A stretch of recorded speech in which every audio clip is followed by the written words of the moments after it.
जय हिंद साथियों, स्वागत है आप सभी का सीएमसी डिफेंस एकेडमी इंदौर में। जैसा कि हम यहाँ बात करने आए हैं इंडियन आर्मी में हवलदार कैडर में जो टेक्निकल कैडर होता है, जो टेक्निकल ब्रांच होती है, उसमें सर्वेयर ऑटोमेटेड कार्टोग्राफर के लिए जो आपकी वैकेंसी आई हुई है फॉर रिक्रूटिंग ईयर 23-24 के लिए। तो हम बात करने आए हैं इंडियन आर्मी में आपके पास वैकेंसी है हवलदार के लिए। ऑनलाइन रजिस्ट्रेशन जो आपके डेट्स हैं 16 फरवरी से लेकर ऑलरेडी स्टार्ट हो चुके हैं। आपके जो ऑनलाइन रजिस्ट्रेशन फॉर्म की जो डेट है ऑलरेडी स्टार्ट हो चुकी है। 16 फरवरी से लेकर 15 मार्च 2023 तक इसके फॉर्म फिल किए जाएंगे। It means online form fill की जो प्रोसेस है, जो डेट्स हैं ऑलरेडी स्टार्ट हो चुके हैं। तो आपको बिल्कुल भी टाइम लगाना नहीं है फॉर्म भरने में। तुरंत जाइए और फॉर्म फिल करिए जो बच्चे इस फॉर्म को फिल करने के लिए एलिजिबल हैं। बच्चों के मन में बहुत से डाउट्स होते हैं, हम इसका जो फॉर्म है वो ऑनलाइन फिल होगा या कि ऑनलाइन फिल होगा, ये बात हम आगे करेंगे डिस्कस इसी में। उसके बाद फॉर्म फिल करने की प्रोसेस है कि कितने फेज में कंप्लीट करवाई जाएगी, एज क्राइटेरिया क्या रहेगा, एग्जाम पैटर्न क्या रहेगा, सिलेबस क्या रहेगा। उसके बाद आपका जो एग्ज़ाम है वो ऑफलाइन होगा या कि ऑनलाइन होगा। फिर आपका एग्ज़ाम की डेट क्या रहेगी। सबसे मेन प्रश्न, तैयारी कैसे करें और कहाँ से करें। जैसा कि आप सभी को पता है सीएमसी डिफेंस एकेडमी में बहुत बेहतरीन तरीके से NDA, CDS, AFCAT, air force, XY group, army GD technical clerk या कि फिर आपका नेवी डबल ए और एसएसआर हो गई या कि एसएसबी इंटरव्यू की प्रिपरेशन हो गई। ये सारी प्रिपरेशन बेहतरीन ढंग से कराई जाती रही हैं, करवाई जा भी रही हैं। तो उसी तरीके से जो आपकी ये वाली वैकेंसी आई हुई है उसकी भी आपकी सेपरेट क्लास कंडक्ट कराई जाएंगी, क्योंकि ये भी आपके टेक्निकल कैडर की वैकेंसी है। तो जैसा कि आपकी एयरफोर्स एक्स वाले बच्चे हो गए या कि आपका नेवी डबल एसएसआर वाले बच्चे हो गए, आपकी आर्मी टेक्निकल वाले बच्चे हो गए, वो सारे इस मतलब यहाँ पे आके जो टेक्निकल विंग वाले बच्चे हैं वही लगभग वैसा ही फॉर्म से मिलता जुलता ये वैकेंसी भी है। तो सीएमसी डिफेंस एकेडमी में आके आप बेहतरीन अपनी सफलता आप सुनिश्चित कर सकते हैं। यहाँ की बुक्स, यहाँ की ऑफलाइन क्लासेस, यहाँ के मेंटोर्स के आपका गाइडेंस, ये सारी चीज़ें आपको अवेलेबल कराई जाएंगी, प्रोवाइड कराई जाएंगी। और आप इस नंबर पे कांटेक्ट करके 9993385027 9993385027 इस नंबर पे कांटेक्ट करके आप इस पूरे फॉर्म प्रोसेस की डिटेल और पूछ सकते हैं और समझ सकते हैं। अब हम आगे बात करते हैं, जो आपके मन में डाउट्स बहुत सारे होते हैं, तो ये सारी चीज़ हम आगे 1 बाय 1 करके हम डिस्कस करेंगे। पहले तो हम ये बात कर लेते हैं कि इनका वर्क क्या होता है। जो अभी हवलदार कैटेगरी जो टेक्निकल ग्रेड में जो फॉर्म आया हुआ है, इनका जो काम होता है वो फील्ड सर्वे का काम होता है। और फील्ड को सर्वे करके, फील्ड को पूरा पढ़ के, समझ के, जान के, देख के, इसको पूरा सर्वे करके फील्ड का, क्योंकि जो आर्मी होती है वो मतलब या कि आपका प्लेन सरफेस हो गया, प्लेन टेरेन हो गई, या कि फिर आपका इवन सरफेस हो गए, समतल जमीन जो है वहाँ पे काम करते हैं आर्मी वाले, या कि फिर आपका अनइवन सरफेस हो गया, जैसे आपके हिली एरियाज हो गए, वहाँ पे आर्मी वाले रिक्रूट रहते हैं, वहाँ पे उनका काम रहता है। तो इन सारे जगहों में कैसे सारी चीज़ों को बैलेंस किया जाए, कैसे सारी चीज़ों को मेंटेन किया जाए, जैसे उनको बेस बनाना है, कैंप बनाना है, कुछ मॉक ड्रिल करनी है, सारी चीज़ें कैसे हम उन सारी चीज़ों को इम्प्लीमेंट कर सकते हैं, कैसे अपन वहाँ पे काम कर सकते हैं। तो ये इनका काम ये होता है कि सारी चीज़ों को बैलेंस करना, मेंटेन करना, टेक्निकली इन सारी चीज़ों को वहाँ पे इस्टेब्लिश करना। तो कोर टेक्निकल वर्क है आपका, कोर टेक्निकल फॉर्म है आपका, जैसे एयरफोर्स एक्स ग्रुप वाला हो गया, नेवी डबल एसएसआर हो गया, या कि फिर आपका आर्मी टेक्निकल वाला काम हो गया। उसी तरीके से ये वैकेंसी भी है आपकी। आइए हम आगे बात करते हैं इसमें। हवलदार कैटेगरी में सर्वेयर ऑटोमेटेड कार्टोग्राफर, इसकी वैकेंसी है आपके पास में ये। अब हम आगे बात करते हैं इसी में। तो फॉर्म की डेट आपको पता चल चुकी है, 16 फरवरी से लेकर 15 मार्च तक इसके फॉर्म फिल किए जाएंगे। ऑनलाइन एग्जाम डेट साथ के साथ में आपको ऑनलाइन एग्जाम की डेट भी दे दी गई है। यहीं पे आपको ऑनलाइन एग्जाम की डेट आपको मेंशन की हुई है। ऑनलाइन एग्जाम डेट आपका 17 अप्रैल 2023 से लेकर 4 मई 2023 तक, मतलब इस डेट से लेके इस डेट के बीच में किसी भी दिन आपकी एग्जाम कंडक्ट करवाई जा सकती है। एग्जाम का प्लेस आपको जो आपके ईमेल आईडी पे, वहाँ पे जो आपका एडमिट कार्ड आएगा वहाँ पे सारी चीज़ आपको मेंशन रहेंगी। एग्जाम की डेट कौन सी है, एग्जाम का प्लेस कौन सा है आपका। फिर आगे अगर हम बात करें तो ये जो हवलदार कैटेगरी वाले हवलदार जो कैटेगरी वाले भी हैं, इनके लिए सिर्फ 2 फेज में एग्जाम कंडक्ट करवाई जाएगी। जो आपका पहला फेज है ये आपका रिटन एग्जामिनेशन होगा, जो आपका सेकंड फेज होगा ये आपका रिक्रूटमेंट रैली, जैसा आप और हम अभी तक देखते आए हैं। फिजिकल, यहाँ पे आपका फिजिकल होगा, पहले आपका रिटर्न होगा। रिटर्न एग्जामिनेशन, सारा कुछ डिपेंड करता है रिटर्न एग्जामिनेशन पे। अगर आप यहाँ बाहर हो गए, कितना भी अच्छा आप फिजिकल रेडी कर लो, यहाँ पे आप पहुंच ही नहीं पाओगे। और रिटर्न एग्जामिनेशन के लिए अभी तक आप सबको पता है कि CMC डिफेंस एकेडमी ने जिस तरह से बेहतरीन रिजल्ट दिए हैं, तो आप बिल्कुल आंख बंद करके यहाँ पे आ सकते हैं, पढ़ सकते हैं, समझ सकते हैं सारी चीज़ों को और जान सकते हैं और अपनी सफलता आप सुनिश्चित कर सकते हैं।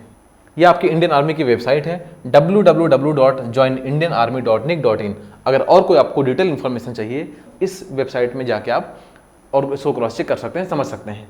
हेल्प डेस्क नंबर भी आपको दिया गया है, हेल्प डेस्क नंबर। अगर आपको किसी तरह की कोई क्वेरी है जो आप नहीं समझ पा रहे हैं फॉर्म फिलिंग के टाइम पे, तो आप इस नंबर पे कॉल करके पूछ सकते हैं, या कि आप हमारे नंबर पे कॉल करके ये भी पूछ सकते हैं आप 9993385027 9993385027। इस नंबर पर आप कॉल करिए और आप पूछ सकते हैं, समझ सकते हैं अगर आपको किसी भी तरह कोई भी डाउट है तो। एप्लीकेशन फ़ी क्या रहेगी आपकी 250 रुपीज़ प्लस बैंक चार्ज जो भी रहेगा आपका, ठीक है। आगे हम बात करते हैं इसी में एज लिमिट के बारे में। एज लिमिट आपकी क्या रहेगी, तो जो हवलदार SSC मतलब सर्वेयर ऑटोमेटिक कार्टोग्राफर, इनके लिए जो आपके हवलदार कैडर के लिए जो आपकी सिविलियंस की जो एज है, the age bracket in respect of civilian candidates would not be below, मतलब 20 साल से कम नहीं होने चाहिए और 25 साल से ज़्यादा नहीं होने चाहिए। अगर आपको हवलदार का फॉर्म भरना है, तो SSC का फॉर्म भरना है आपको, तो आपका 20 साल से कम और 25 साल से ज़्यादा आपकी एज नहीं होनी चाहिए। या कि आप इसको एग्जैक्ट डेट में समझना चाहें तो ऑन 1 अक्टूबर 2023,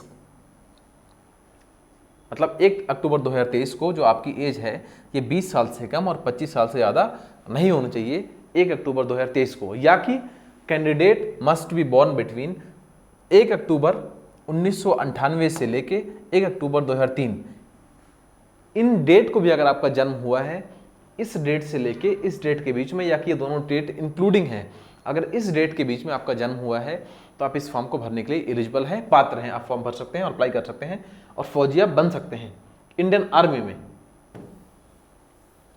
और आगे हम बात करते हैं, अब हम उन कैंडिडेट्स के बारे में बात करते हैं जो ऑलरेडी सर्विंग सोल्जर हैं, जो ऑलरेडी हमारे फौजी भाई हैं।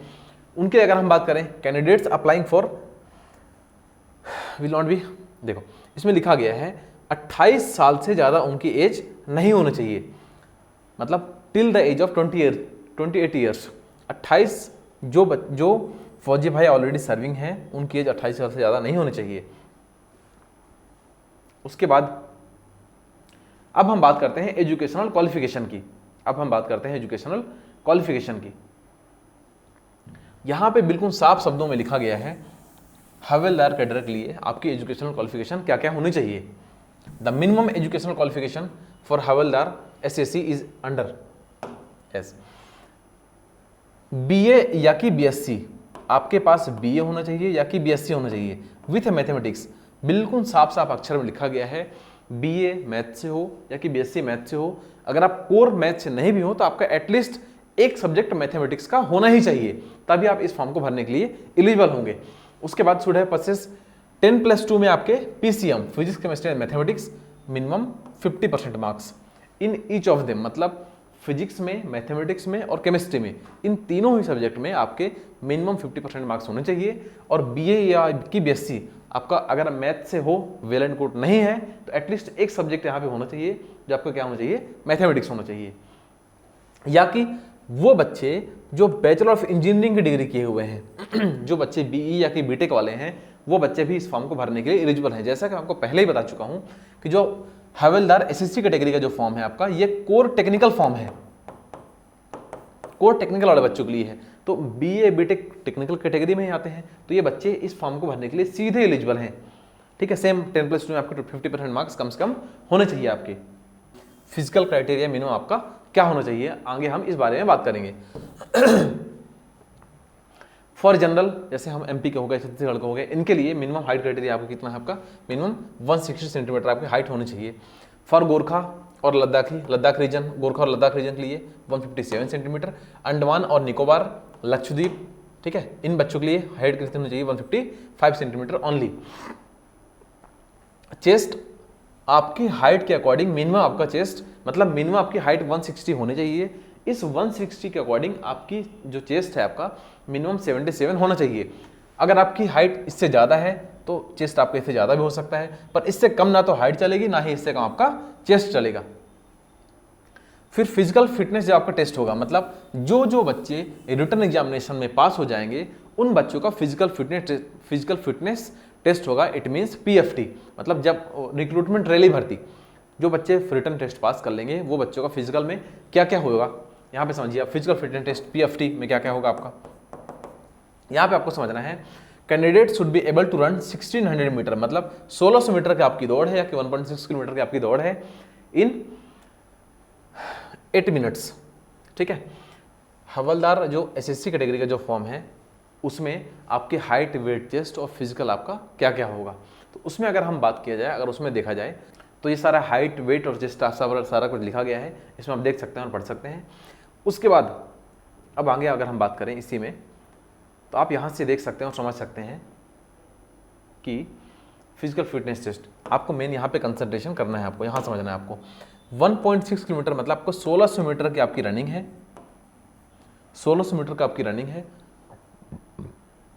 5 मिनट 30 सेकेंड, मतलब 1600 मीटर। इस जब भी आपकी रनिंग होगी यहाँ पे 2 ग्रुप में बच्चों को सिलेक्ट किया जाएगा। जो पहले ग्रुप वाले बच्चे होंगे अप टू 5 मिनट 30 सेकेंड, मतलब जो बच्चे 5 मिनट 30 सेकेंड में या कि उससे पहले जो बच्चे 1600 मीटर रनिंग कंप्लीट कर लेंगे वो बच्चे ग्रुप 1 में आएंगे। और 5 मिनट 30 सेकेंड के बाद, मतलब 5 मिनट 31 सेकेंड से लेके 5 मिनट 45 सेकेंड तक जो बच्चे आएंगे उनको ग्रुप 2 में आपका लिया जाएगा। फिर आपके पुलअप्स जो बीम लगाने हैं आपके मिनिमम 6 तो आपको लगाने हैं, मैक्सिमम 7 8 लगाओ, 9 लगाओ, 10 लगाओ, अच्छी बात है। तो जो जिगजैग है आपका ये क्वालिफाइंग है, यहाँ पे कोई मार्क्स अलॉट नहीं किए गए हैं आपके। और 9 फीट जो आपका डिग जंप है आपका, ये भी आपको क्वालिफाइंग है, मतलब ये दोनों क्वालिफाइंग है। यहाँ पे आपको मिनिमम ये क्राइटेरिया तो आपको करना ही करना है। इसके बाद अगर हम बात करें फेज़ 1, जैसे मैं आपको पहले बता चुका हूँ कि फेज़ 1 में आपका ऑनलाइन कॉमन एंट्रेंस टेस्ट होगा आपका, ठीक है। Spread pan India computer based test होगा आपको, मतलब यहाँ से आपको फिर से एक बार कंफर्म हो गया कि आपका जो एग्ज़ाम है वो आपका ऑनलाइन कंडक्ट करवाया जाएगा ऑल ओवर इंडिया में, ठीक है। अब ये सारा कुछ आपको आपके ईमेल आईडी पे मेंशन कर दिया जाएगा, कौन से प्लेस पे, कौन सी डेट को। आपको डेट पहले बता दी गई है, एग्ज़ाम की डेट कहाँ पे है आपकी। अब हम बात करते हैं पेपर पैटर्न के बारे में। यहाँ पे जो हवलदार SSC ऑनलाइन एग्जामिनेशन है, जो आपका ऑनलाइन एग्जामिनेशन होगा विल कंप्राइज ऑफ 2 पेपर्स, मतलब यहाँ पे आपके 2 पेपर लिए जाएंगे। जो आपका पेपर फर्स्ट है, जो आपका पेपर फर्स्ट आपका मैथमेटिक्स का होगा, जो पेपर सेकंड है आपका यहाँ पे फिजिक्स और केमिस्ट्री दोनों के ही क्वेश्चन रहेंगे। मतलब एक पेपर में मैथमेटिक्स क्वेश्चन इंडिविजुअल रहेंगे, जो आपका पेपर सेकंड है यहाँ पे फिजिक्स और मैथ्स दोनों के ही क्वेश्चन इंक्लूड रहेंगे। उसके बाद मैथमेटिक्स के 100 मार्क्स, फिजिक्स और केमिस्ट्री दोनों के मिला के भी आपके 100 मार्क्स रहेंगे। टोटल क्वेश्चन दोनों में मैथमेटिक्स के इंडिविजुअल 50 और फिजिक्स और केमिस्ट्री मिला के आपके 50 क्वेश्चन। यहाँ भी 2 मार्क्स का एक क्वेश्चन, यहाँ भी आपको 2 मार्क्स का एक क्वेश्चन। अगर आप एक क्वेश्चन सही करते हैं तो +2, एक क्वेश्चन गलत करते हैं आपके -0.5 मार्क्स। टोटल टाइम आपके पास में दिया जाएगा आपको 2 आवर्स, मतलब मैथमेटिक्स, फिजिक्स और केमिस्ट्री ये तीनों पेपर आपको सॉल्व करने के लिए टोटल टाइम दिए जाएंगे आपको 2 आवर्स। फिर आगे हम बात करें, ये सारे आपके डॉक्यूमेंट्स हैं जो आपको at the time of your recruitment rally आपको लेके जाने हैं आपके, ठीक है। एजुकेशनल क्वालिफिकेशन आपके पूरे मार्कशीट हो गई। फिर आपका डोमिसाइल सर्टिफिकेट, जिस स्टेट से आप बिलोंग करते हैं, आपका कास्ट सर्टिफिकेट, जैसे कोई OBC वाले हैं, SC वाले हैं, ST वाले हैं, उन सारों का आपका कास्ट सर्टिफिकेट आपको लेके जाना है, ठीक है।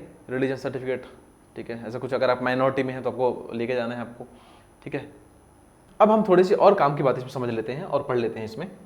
देखो अब इनका जो वर्क है, जो हवलदार का जो SSC कैटेगरी का जो वर्क है, work according to geological information system, ये इसके अकॉर्डिंग ये लोग काम करते हैं, ठीक है। इनका पूरा काम ही टेक्निकल वर्क है, पूरा टेक्निकल वर्क है, ठीक है। फील्ड सर्वे करना, मैप क्रिएट करना, ये पूरा टेक्निकल वर्क है आपका, जो according to geological information system के काम करते हैं। अच्छा, इनकी ट्रेनिंग कहाँ कंडक्ट करवाई जाएगी? बंगाल इंजीनियरिंग सेंटर जो आपका रुड़की में सिचुएटेड है, ठीक है। यहाँ पे आपके पहले 6 महीने का आपकी बेसिक ट्रेनिंग होगी। उसके बाद आपका बड़कला देहरादून में, जो आपका देहरादून में सिचुएटेड है, यहाँ पे आपकी पहले 6 महीने की बेसिक, उसके बाद 6 महीने की आपकी एडवांस ट्रेनिंग होगी। और उसके बाद ये 6 महीने और ये 6 महीने मिला के आपके 1 साल कंप्लीट हो गए। इसके बाद आपके कसम परेड करवाई जाएगी, मतलब POP बोल सकते हैं आप इसको, ठीक है। पासिंग आउट परेड होगी, कसम परेड कुछ ही बोल लीजिए आप इसको। उसके बाद आपकी स्पेशल 1 साल की एडवांस ट्रेनिंग होगी, कोर टेक्निकल ट्रेनिंग है ये जो आपका स्पेशल ट्रेनिंग होगी, ये कोर टेक्निकल ट्रेनिंग होगी आपके कसम परेड के बाद में, ठीक है। ये कहाँ कंडक्ट करवाई जाएगी? आपकी बड़कला देहरादून में। उसके बाद आपकी पोस्टिंग, अब इसकी पोस्टिंग सिर्फ पूरे ऑल ओवर इंडिया में 3 जगह इनकी पोस्टिंग होती है इन हवलदार कैटेगरी की जो टेक्निकल वर्क है, या कि आप दिल्ली में आपकी पोस्टिंग होगी, या कि बेंगलोर में, या कि आपका सिर्फ देहरादून में। तो इन तीनों में से किसी भी जगह आपकी पोस्टिंग हो सकती है। अब हम बात करते हैं CMC डिफेंस एकेडमी का रोल। जिस तरह से air force X core technical exam है, navy AA and SSR core technical exam है, उसके बाद आपका आर्मी टेक्निकल खुद एक टेक्निकल एग्जाम है, तो और ये भी आपका टेक्निकल का ही पेपर है आपका। तो आप इस बात को समझिए और समझ सकते हैं और देख सकते हैं कि अगर आपको टेक्निकल विंग में सिलेक्शन लेना है, अगर आपको टेक्निकल विंग में सिलेक्शन लेना है, और जिस तरह से आपका मैथमेटिक्स, फिजिक्स और केमिस्ट्री का पेपर आपको देना है 50-50, 100 मार्क्स का, 100 मार्क्स का, ठीक है, हवलदार में सर्वेयर, ऑटोमेटेड कार्टोग्राफर, तो ये आपकी टेक्निकल वैकेंसी है। तो अगर आपको सिलेक्शन लेना है तो आप बिना किसी दो राय के आप CMC डिफेंस एकेडमी में इस नंबर पर कॉन्टैक्ट करिए, बैच का टाइम पूछिए, सारी बुक्स आपके लिए अवेलेबल है, ठीक है, सारे ऑफलाइन क्लासेस आपके लिए अवेलेबल है विथ मिनिमम कॉस्ट आपको यहाँ पे प्रोवाइड किए जाएंगे, पढ़ाई जाएंगी, बताई जाएंगी और आपको समझाई जाएंगी। आपको ऑफलाइन क्लास, बुक्स, लाइब्रेरी, उसके बाद आपका टॉपिक वाइज टेस्ट, फिर आपके FLT, ये सारी चीज़ें आपको इस बैच में प्रोवाइड करवाई जाएंगी। तो जिन बच्चों को अपना सिलेक्शन सुनिश्चित करना है तो आप यहाँ पे पढ़ के बहुत अच्छे से अपना सिलेक्शन आप सुनिश्चित कर सकते हैं। हमारी पूरी 100% कोशिश रहेगी आपके साथ में, हम भी मेहनत करेंगे, आप भी मेहनत करिए ताकि आप इस पोस्ट में सिलेक्ट हो पाएँ। आप इस बात को ध्यान रखिए, ये परमानेंट कमीशन है, जिस तरह से अभी अग्निवीर में आपका टेम्परेरी कमीशन है, इस बात को आप ध्यान रखिए। ये बहुत बेहतरीन वैकेंसी है, ये बहुत शानदार वैकेंसी है अगर आप देखा जाए परमानेंट कमीशन में, ठीक है। तो CDS, FCAT, NDA के अलावा ये बहुत कम ऐसी वैकेंसी आती हैं जो आपको परमानेंट कमीशन देती हैं, मतलब till the age of your 54 years you will be working over there. तो ये आपका परमानेंट कमीशन है, आपको ध्यान में रखना है, और कोर टेक्निकल वर्क है आपका। सबसे अच्छी बात तो यही है इस फॉर्म की। तो आप प्लीज़ इस नंबर पर कॉन्टैक्ट करिए और आके पढ़ सकते हैं, चीज़ों को समझ सकते हैं आप। 9993385027 नंबर एक बार फिर से रिपीट कर दे रहा हूँ मैं आपको, 9993385027 इस नंबर पे कॉल करके कांटेक्ट करके आप चीज़ों को पूछ सकते हैं, समझ सकते हैं, जा सकते हैं और पढ़ सकते हैं। ओके साथियों, Jai Hind to all of you.